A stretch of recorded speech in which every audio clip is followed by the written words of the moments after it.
Good morning! My name is Elmer Toslop. I'm 26 years old from Leyte. Ako po ay dating nagtitinda ng mga kakanin na tumutulong sa aking magulang na para makapag-produce ng aming kakainin pang araw-araw at at the same time matulungan ko yung kapatid ko na nag-aaral.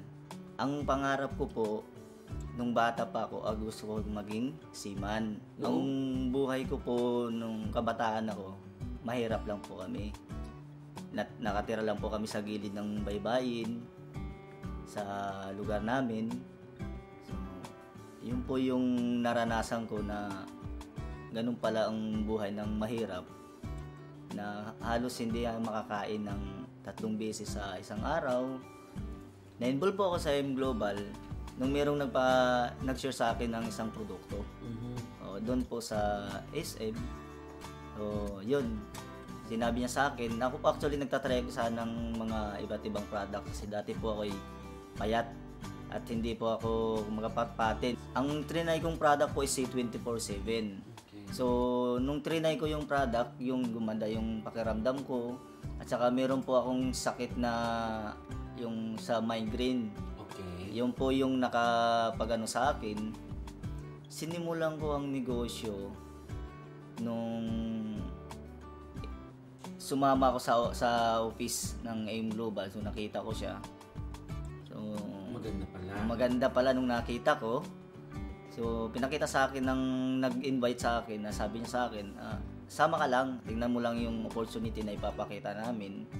Nung nakita ko yung product, nakita ko yung sistema ng company. So, yun po. Doon na po nagsimula nung ginawa ko ang M. Nung nagsisimula po ako sa M Global, akala ko po ay madali. Yung pala, sabi nila, 2 tao lang, yayabang ka na, sabi nila.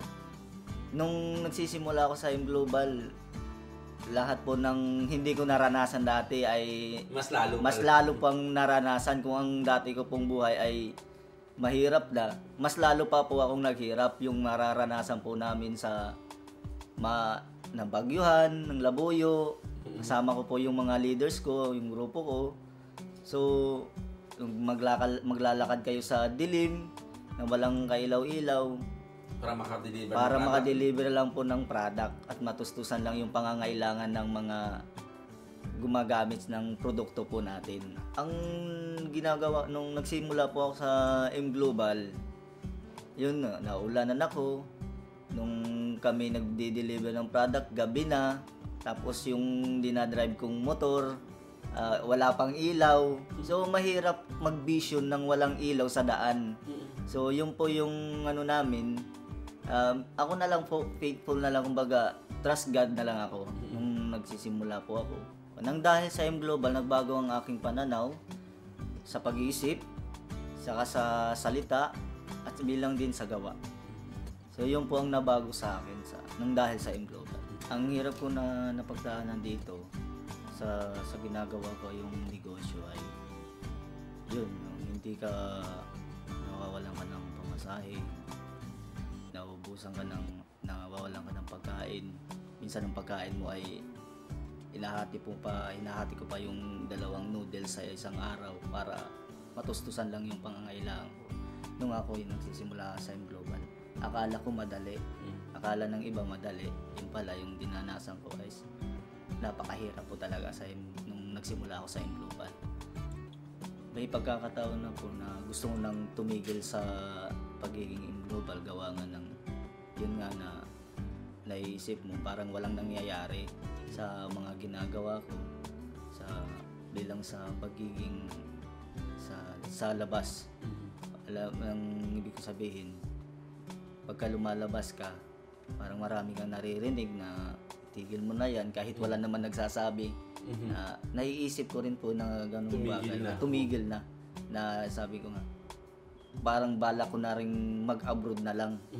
O kaya gagawin ko na lang i-part-time ang M Global. Mabuti na lang hindi po ako nag-quit. Nang dahil sa M Global, yung pamilya ko, nakapag-aaral na yung kapatid ko. Actually, mag-graduate na po siya ngayong March. sa sa sa course niya na business ad. Wow. So, nang dahil sa M Global, nakapagpadala na rin po ako sa amin. Nang dahil po sa M Global, kumakain na po kami ng 3 beses sa isang araw. Nang dahil po sa M Global, nakakapunta na po ako sa iba't ibang lugar, sa mga grupo ko. Nang dahil sa M Global, hindi ko naranasan yung hirap noon. Ang binago sa pagkatao ng M Global ho sa akin ay yung pag-iisip, saka pananalita.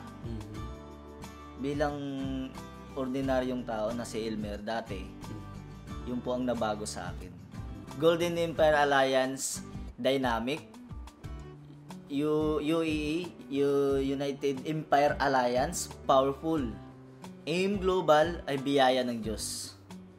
Ay Joseph Reyes, supportive, upline. Kuya E is a powerful upline. Training team, dynamic. Sir John Aspirin is Mr. Excitement. Francis Miguel is mentor of all mentors. And Dr. Eduardo Cabantog, the visionary president. Mga taong gusto kong pasalamatan unang-una ay yung pamilya ko. Pangalawa ay yung mga tumutulong sa akin sa M Global na gawin ng negosyo, si Joseph Reyes and Kuya E. Sa mga nagsisimula, ang advice ko lang sa kanila na wag na hanggat maaari, wag mag-quit. Okay.